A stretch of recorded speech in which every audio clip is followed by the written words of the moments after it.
Why does she look like this? This is like the second week I'm seeing her in something and I'm like, girl, why? And what? My name's Simone and I'm here for the throne.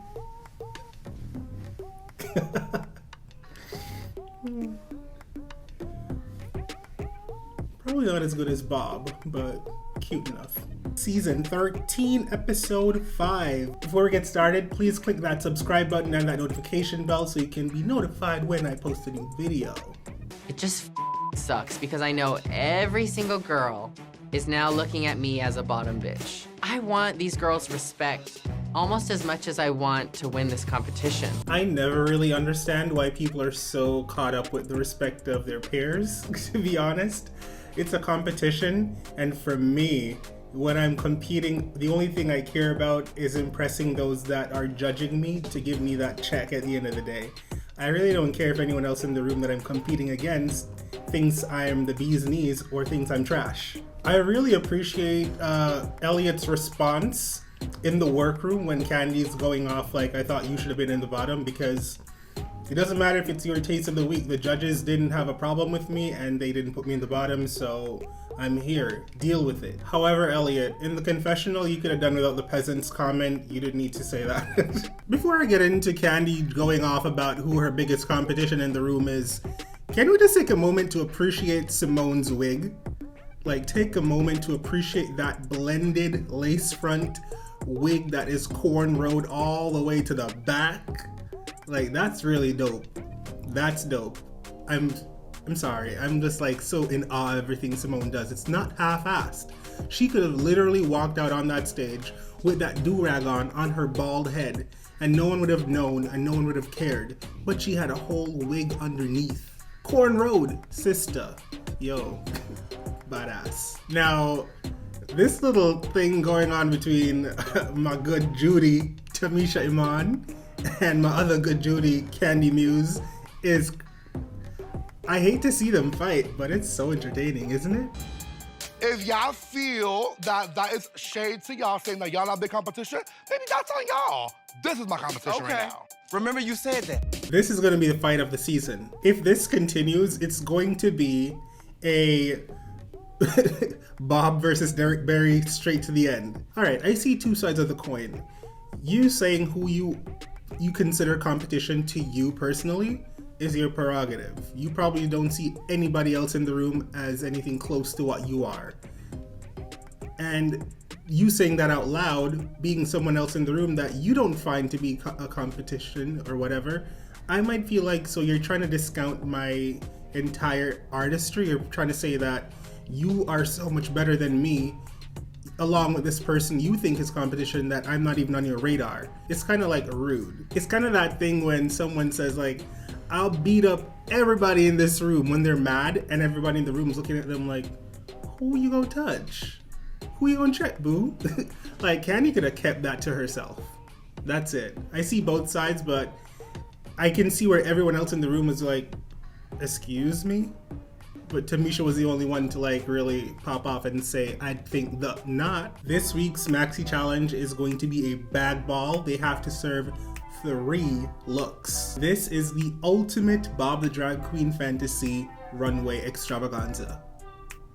Walk into the room purse first, bitch. Look number 1, mixed bag. A punny type situation where you have to include bag in your outfit. So this is gonna be right up the alley for someone like Nina. Did I just say Nina? Tina Burner, because she's a punny queen. Rosé, they're very, campy. So I'm expecting a lot from those girls for this look. Look number 2, money bag. Boss bitch look that says you are opulent to the 10th degree. Look number 3, high fashion look made completely out of bags. Now, if you are not a seamstress like my little friend Simone, you might not be going to the throne. You in danger, girl. We haven't really talked in years, so I feel like we're both here for a reason. It's a new day in the workroom, and finally, they talk about Tamisha being the mom for Lala Ree. At this point, I was beginning to pull my hair out because We know this from Meet the Queens. We've heard this online for weeks on end, and no one on production is mentioning that Tamisha is her mom. But I do love that they clarified that whole situation. It's now out in the open. Tamisha put her in drag for the first time, but Lala Ree took a break from drag for a few years. They didn't really have communication since. Lala Ree took drag seriously then after, but they still were not close. It's like, yeah, you put me in drag for the first time, but I don't come to you on a daily for resources or for that family bonding thing. You were just the woman who put me in drag for the first time. Which technically you will always be my drag mom, but we're not like family like that, you know what I mean? In the workroom, everyone's talking about balls, and I personally have never been to a ball, but they look amazing to me. I watch Legendary all the time. I mean, it's only one season of it, but I love that show so much. On HBO Max, not sponsored. I do love that Tamisha, being an older queen who has had experience with balls and who loves and appreciates the culture, thought it to teach Utica and all the other girls who've never been to a ball, just give them a little bit of that experience. That was a really great moment to see. To be honest, who I'm worried for is not really Simone. I feel like Simone is going to pull something out of her butt, but I'm worried for Lala Ree. I feel like Lala Ree might be in danger, and who I'm really excited to see is Utica, because I know Utica can sew the house down boots. Yes, God, kitty cat, yeah, moi. Did I get that right? Lala Ree brought up the fact that during COVID-19, there was an uproar of Black Lives Matter protests going on across the freaking world. And Candy, being an Afro-Latina, spoke up and say, I'm an Afro-Latina, and I was on the streets in New York protesting. I know of a lot of Latinas that are Afro-Latinas, but they really rarely claim that Afro part of the Latina experience, you know what I mean? So I'm really pleased listening to Candy claim that part of her and saying, I am a part of this. These are my people, and I was out there protesting, and even if they weren't my people, like just being a decent human being, you see something that's wrong, you speak up and you try to do something. Watching these girls talk about Black Lives Matter, Simone saying she protested, how it affects her, Lala Ree being like so close to that situation with Mr. Brooks, who was murdered at a Wendy's drive-thru. She just lives 2 minutes down the street. It literally could have been her. And watching her like break down in that way, as a Black man, I get it 100%. It took a mental like toll on me for a while this was happening last year. It's not something you easily get over or easily forget, because these are our everyday experiences, and all I hope for you guys is that you take care of your mental health. If you're a human being that's just affected by seeing other human beings be brutalized and disenfranchised, treated wrongly, murdered, take care of your mental health, because it's really important. And do something, say something, speak up, join an organization, donate to somebody, spread awareness, and don't be quiet when you see injustice happening to people. That's all you gotta do. What does Mama Ru have on? I am so worried for you. Like, what happened to RuPaul's stylist? Why does she look like this? This is like the second week I'm seeing her in something, and I'm like, girl, why? And what? I don't like it. None of it. Nicole Byer is back. I guess they don't have any celebrities to come on the show. Not to say Nicole Byer is not a celebrity. She is. I love her. I listened to her podcast and I love Nailed It.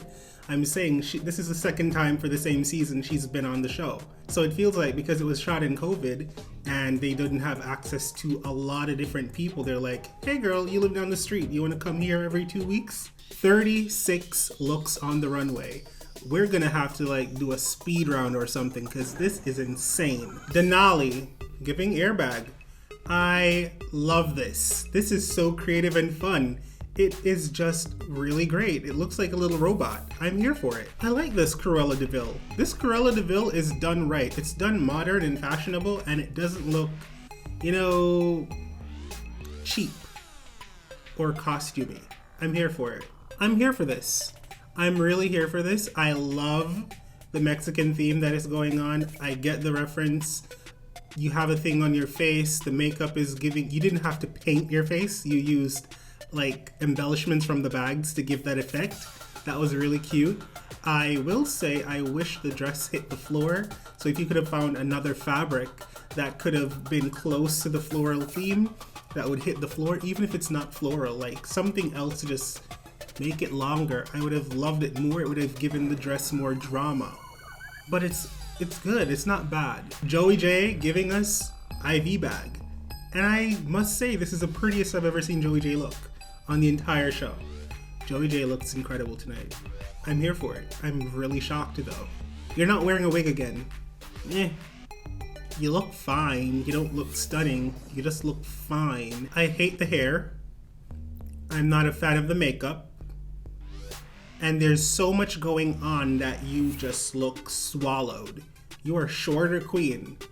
Don't put too much. You're giving me very Vanjie season 10 episode 1 when she went home. Like you're giving me very that. Too much going on the bodice. I can't really see your figure. I don't like it. La La Ree giving us bag of bones. I am living for this. This voodoo realness thing, it works. Like you look amazing. Lala, I might not be worried about you at all. Oh, you're bald too. I don't mind seeing a queen without hair. There are plenty of women out there without hair. I mean, being a drag queen suggests, I'm not trying to get into the whole terminology here, it suggests that you are impersonating a female. I don't mind the no hair. I don't mind the look, even though the look is basic. I mean, yeah, you're African lady, peplum dress, or plum dress, whatever they call it. It's a bit basic. You could have gone bigger. And I don't understand how your outfit correlates with your purse. The design of your purse doesn't make sense to your outfit. You're gonna lip sync in that outfit tonight. I tell you that. No way.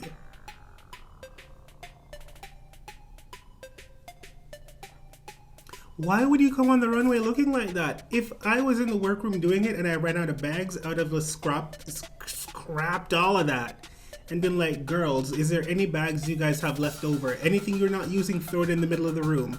And took everything and piled it on to a garment. Like, this is not it. Elliot with 2 T's giving us dollar store gift bag. I love the concept. I must say that I'm not that excited about the dress. It feels a little simple. Like, it's not bad at all. It's perfectly fine. The little gift tag with RuPaul's name is cute, but I just find it simple.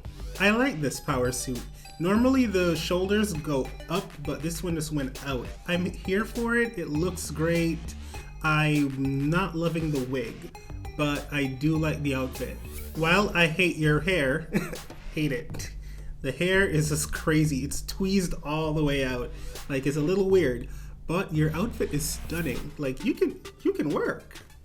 I love that. Tanisha Iman, old bag. I get it. I get the concept. It's brilliant. She looks amazing as an old woman, by the way. Like, if she's 60 years in the game and she looks like that, then girl, you're doing something right. Ooh. I love green. I love this specific green on her. I love the outfit. She looks like a rich girl. The purse isn't like overly decorated to the point where it doesn't make sense with her outfit. I am here for this. The face is good. I love the top of the outfit with the shoulders and the boobs and the metallic. Like, it's cut so well. It's sewn so well and beautiful. The skirt part is where you lost me. Like, I don't love that skirt. No. Simone is giving me the only chocolate Wendy Williams. I am living for this. I love Simone's look. Fun bags. Oh my god, the tits are ridiculous.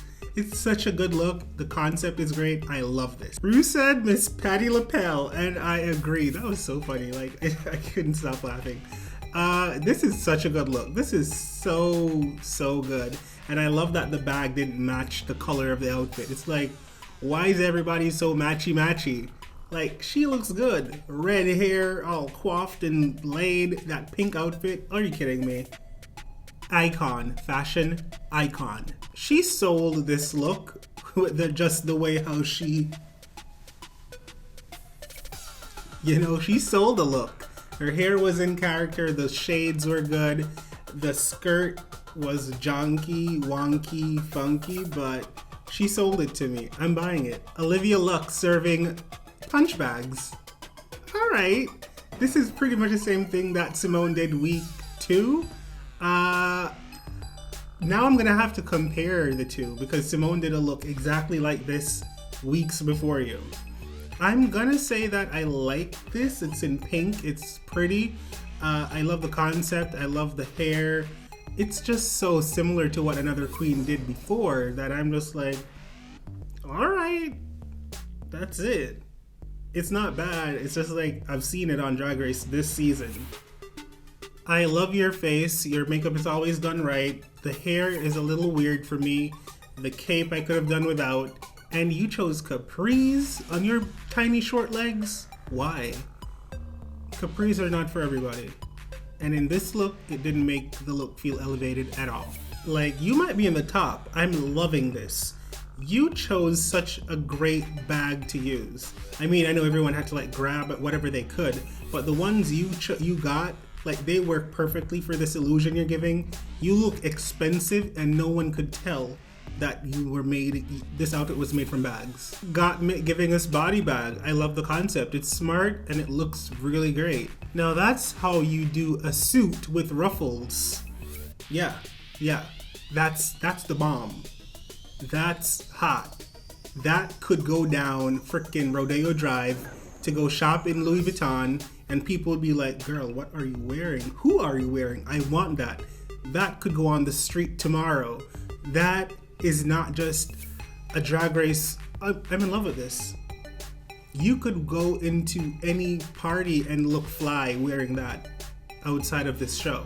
I wasn't sure what she was gonna do in the workroom when she had that little triangle, but seeing it on the runway, you might win this. Rosé giving us bagpipes. I live for this. This is such a great look. It's well made. It's really good. I love this. I got the Bette Midler reference immediately because you guessed it. I'm who I am and I watch those movies. I like this. It's not the most groundbreaking thing I've seen. It was fine. I didn't hate it. I kind of liked it. It's okay. Yeah. I love this look. It's very futuristic, as you said it was. I love the bag spinning. It's a fun look and it's well made, so kudos. I'm here for it. Tina Burner giving us brown bag. You know, brown bag like your brown paper bag you put liquor in. I will say that I do love the tail of the dress with all the bottles there. I don't love the top of the dress where it's just brown and plain. It's almost like a nude color on her. If I don't love it, then I just don't like it. Houndstooth is one of those fabrics that will always make you look expensive if done right. And today, Miss Burner did it right. I swear you're always giving me ketchup and mustard. Why? Why? Okay, I do not love the hair. I do not love the hat. I will say the dress is a basic dress. No. Candy Muse with a bag of tricks. I love that little thing she did when walking down the runway. Like pulling out that thing. I could tell it was like a paper rolled up, so it's like keep pulling it and it extends. But it was cute. I love that. It's a really nice concept, don't you think? I love the headpiece. I'm really in love with the headpiece. It's giving me Cardi B. You know, Cardi B or maybe a little Rihanna. It's giving me very that. I am here for this look. It's sexy. You look good. I wasn't really sure what to think of this when you were talking about it in the runway, but seeing it on the stage, I'm intrigued. Like, is it good or is it bad? I can't tell, but your face and your hair is giving me life. Yeah, everything else is giving me confusion, but I'm intrigued about it. Utica as doggy bag. I like this concept. She's dressed as a poodle, it's well made, and she looks good. This is the sexiest I've ever seen her. Like, she is giving leg and body today, but she's still giving you that quirky flair that she has. I love this. I got Chicago immediately. I love your purse, that it's not the same color as your outfit, because some of those matchy-matchy girls were doing too much. I love the hair and makeup, but when you first came on the runway, you looked like something. I'm not gonna say it. you look like something. And if you sound off in the comments, what does she look like when she just comes on the runway with the thing over her head, the hoodie? Like, what does that remind you of? I feel like maybe I'm the only one that sees it, but I feel like some other people might. I like the look. It's not bad. It's Utica. It's good. The safe queens were Denali, Elliot, Simone, Olivia, Tina, Candy. And I feel like it's fair. They all did okay. They didn't do worse than anyone else. They were middle of the road. I feel like Simone could have been in the top had it not been for her final look, because that was a bit basic. I see Gottmik winning this challenge. Based off the judges' critiques, I can say with confidence, I see mama and daughter lip syncing for their lives. LaLa was trash in her final look, and Tamisha didn't serve me what I really wanted her to serve me in her final look. So I know those two are going to lip sync in my heart of hearts, because that's what production does. They want the one episode where they actually mention that they're drag relatives. That's the episode they're gonna try to put them in the bottom to lip sync against each other, because that's good TV, and I don't expect anything less. If they don't, then it's gonna be Joey J versus LaLa Ri, which I don't think for production reasons they're gonna care for that. They're gonna want to see the mom versus the daughter, like old school versus new school. Who's better? Dear Lord, do not let Tamisha go home tonight. Everybody join hands and pray with me. I won the ball challenge, bitch. I'm done. Again, week after week, call me Mr. Cleo. Gottmik won the challenge. Who else would have won? She deserved the win. Utica was a close second though. Like, she did that. I'm sorry, my dear, but you are up for elimination. As if we didn't see LaLa Ri lip syncing today. A blind person could see that. Joey J, I'm sorry, my dear, but you are up for elimination. I'm so overwhelmed. Like, I couldn't breathe for a second. I was so nervous they were gonna do that whole edit where the mom and the daughter had to lip sync against each other, because I was like, Tamisha's dress, she would have to rip the entire skirt off if she's gonna like twirl to beat LaLa. I'm sorry guys, I was not ready to see Tamisha go. Oh, Joey J, so sorry. I'm just so happy. Okay, I watched the lip sync and let me just tell you, it was so good. It was so freaking good. LaLa Ri won that. Hands down, period. The house down boots. Tick tick tock, blah blah blah blah blah. Kit Kat. I don't care. Like, she won. Joey J put up a good fight, but LaLa just has that personality, that swag, that just innate ability to embody a song. It felt like I was watching her just do a show. Thoroughly entertained. No matter how busted she looked, she was giving it. LaLa Ri wins the lip sync, and it is what it is. She stays another day. It's sad to see Joey J go. I didn't expect Joey J to go really far, but she did make it to the second week of eliminations, which is like 5 episodes in. So girl, kudos to you. The world got to see you and your filler queen self. And we love you. You have a fan base now. So go forth and make the most of that. That's it for this week's reaction of RuPaul's Drag Race Season 13, Episode 5. Thank you guys so much for watching. Don't forget to like, comment, subscribe, share with your friends, click the notification bell, comment. Let's have a kiki. Bye. Hey beautiful humans, I have so much more content. Come on, watch my shit.